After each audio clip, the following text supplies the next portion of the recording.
Hey everyone, thanks for tuning in yet again for another knife video. Today we're going to be taking a look at the Stedemon Bastion, and this is a pass-around knife that has been offered up by Stedemon, and I was fortunate enough to be the first on the list to be able to take a look at this review sample. So if you guys remember back, this is actually the second Stedemon review sample that I've acquired, and the previous was the Deep Sea Monster, and that one had a few problems, and I wasn't sure if it was indicative of their entire quality control or build quality, or if it's simply that we were unfortunate to get a lemon in the pass around. But the German subforum had received a perfect example, so I still had hope for this company, and they really delivered with this one. So this is the Bastion, and Stedemon is a company out of China, and this is a titanium frame lock flipper, kind of more on the super heavy duty, kind of large beastly folder type of genre. So anyways, it comes with the box here. It has a nice cloth and a little pouch, kind of similar to Benchmade, I suppose, but the presentation is actually quite nice. I was impressed with the overall presentation, but anyways, I'm going to do the specs. We'll get into the kind of overall impressions. Actually, let's do overall impression specs, and then let's get into the specifics of the knife. To be honest, I'm quite surprised. I wasn't sure what I'd think of the knife, and again, with the last lemon, I didn't have the highest hopes, but honestly, I really like this knife more than I thought I would. It's extremely well built. It flips phenomenally. It really takes kind of an overbuilt, I guess, facade or genre, but it still keeps it as a usable knife with this blade shape and the grind and so forth. So I really like the knife. I took and did some pretty heavy use with it today at work, chopped down a ton of boxes, cardboard, tape, the works, and it functioned wonderfully. So I'm quite impressed with the knife, and thought that today would probably be a good day to get around to the review of it. So anyways, if I had to categorize it, I would say this is when I saw this knife, when I got it in hand, I was like, wow, if Mikkel Williamson and Spyderco ever did a collaboration, this is kind of what I imagine it would look like. But anyway, so yeah, I really like the knife. Excellent fit and finish. I have really no complaints. I really can't think of anything that I dislike or wish they would have done different. It's pretty awesome. So anyways, that's my overall impressions. Let's get into the specs then. So overall length is about 8.6 inches. Blade length is 3 1/4. It does use S35 VN blade steel. It's obviously a drop point with a full flat grind. The weight on my scale is 7.25 ounces, so fairly hefty. It does have a carbon fiber inlay. Again, full titanium. The thickness of the knife is about 0.57 inches thick, so fairly robust without being cumbersome in the pocket.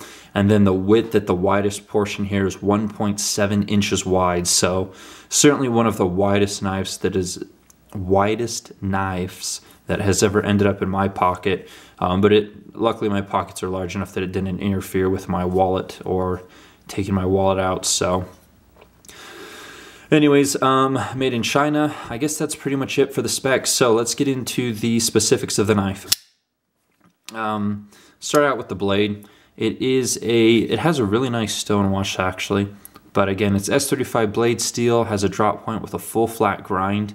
And typically when we get into knives of this size and this weight that have kind of these massive overbuilt heavy duty handles and so forth, you typically end up with some type of compound recurve, super thick chunky blade steel. But this one is actually again, being full flat grind, it takes kind of that overbuilt genre and it still leaves it in a very usable package. And that's really what surprised me, or that I like the most about the knife, is how useful I found it, around the house and at work and a few other places. So I think that's really one of the kind of the gems of this build, is it takes that overbuilt massive package and still leaves it a very usable, very sliceable design. So anyways, the markings on the blade are here.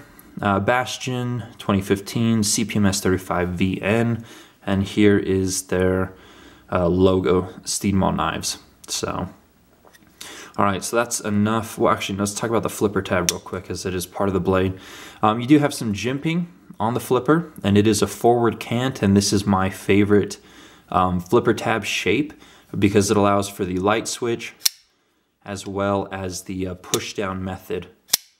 And it's a very comfortable flipper. So the forward cant, just like this with jimping, is really what I like. So I like the flipper tab.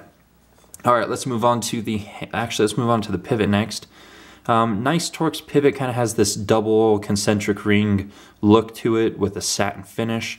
Quite beautiful, and it is the same on both sides, which I like. So lovely pivot, a nice contrast against the stonewashed titanium handles and the stonewashed blade, and then the other hardware matches the pivot. So again, nice attention to detail and so forth. But on the subject of the handles, again, titanium frame locks. So obviously we have kind of these full, thick titanium slabs here.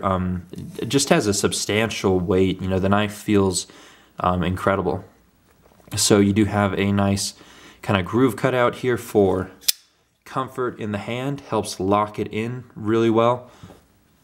These marks here are,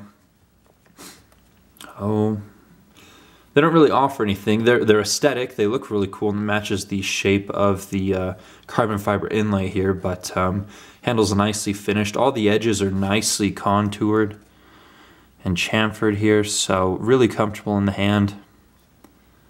And then here on the back there is a, it's been chamfered for kind of a comfortable flipping action.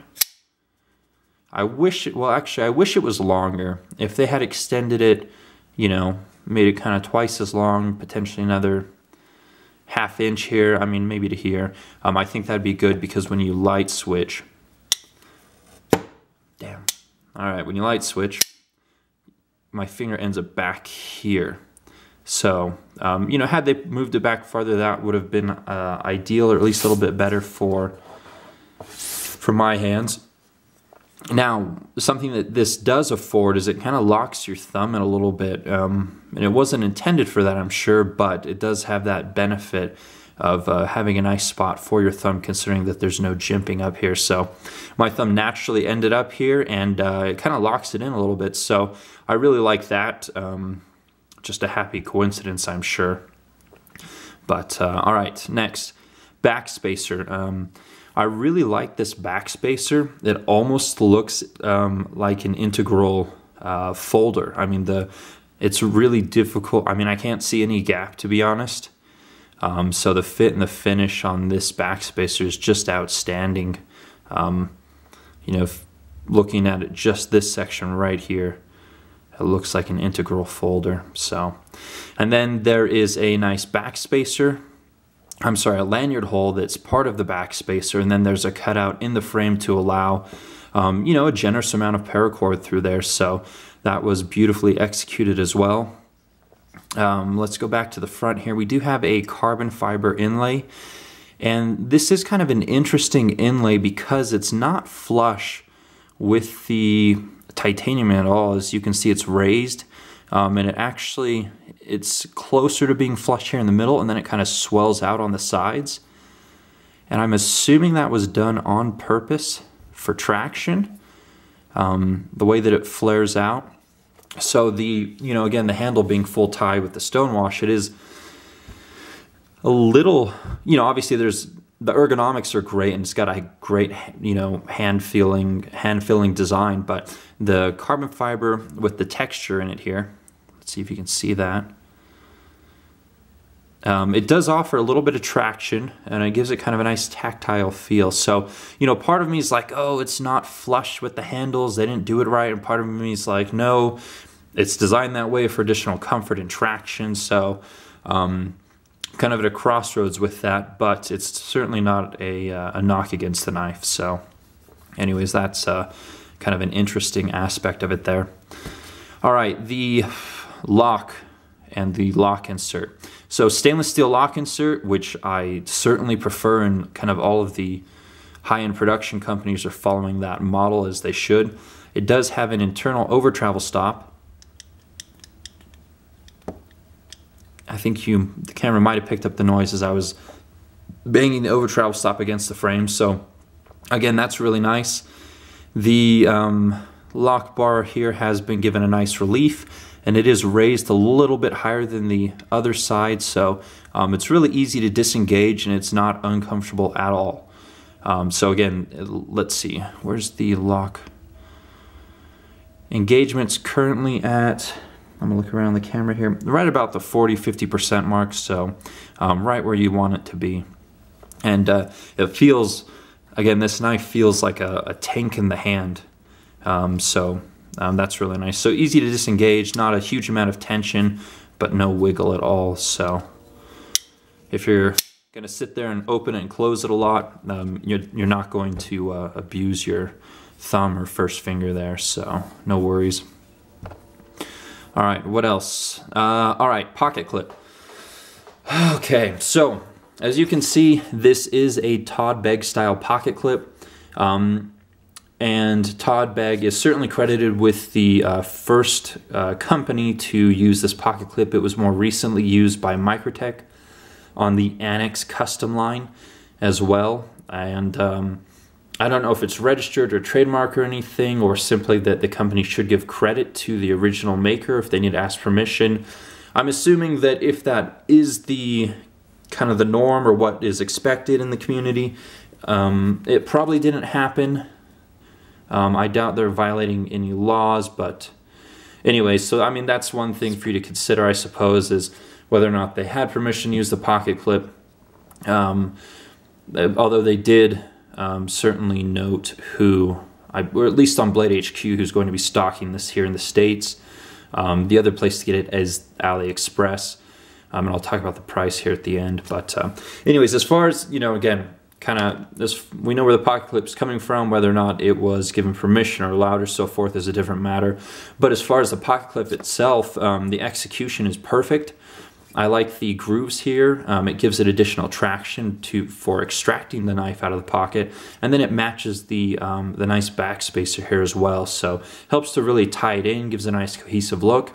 It does use a large ceramic ball here, and I don't know if the balls move on the Begg knives or on the Annexes, but it's just a stationary ball. It doesn't move, but it does work really well to slide the knife in and out of your pocket. You know, it's a really cool design, you know, as executed here on the Stedemon, or on the Bastion model. I'm sure that the Annex and the Begg knives, it's probably terrific as well. But, you know, as far as actual design and use, it's a fantastic clip. So another somewhat potentially controversial point, but certainly well executed. So anyways, we'll leave the pocket clip as that. I think that's pretty much all of the aspects of the knife that I was looking to talk about.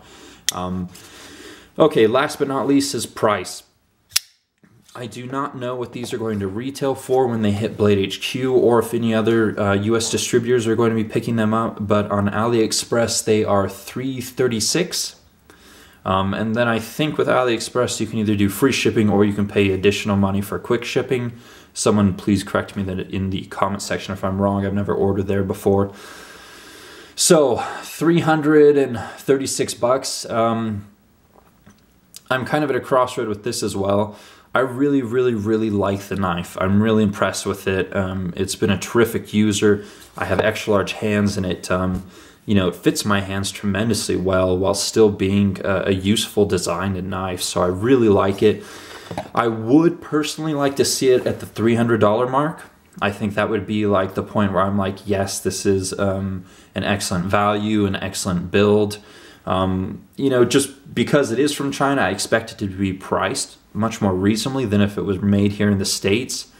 And if it were made here in the States, I don't know. I mean, I'm sure it'd be probably in the $500 range. So, you know, I'm kind of up in the air about price. You know, I'm kind of quabbling over, you know, the 30 or 40 bucks in the price point that it's advertised at. So I don't know, if Blade HQ comes in at, you know, closer to the $300 mark or below, then I may have to get one.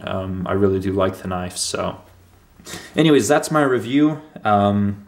Hopefully that was interesting and it helped shed some light on this company. I'm really glad they came through with a perfect example this time in the pass around, whereas the Deep Sea Monster had a few qualms, a few problems with the fit and finish. But anyways, pretty rockin' knife. Thanks so much for watching my reviews yet again. If you guys are interested, I'm on Instagram as well under the same tag, Epic Snuggle Bunny. But anyways, I will see you guys on the next video. Take care.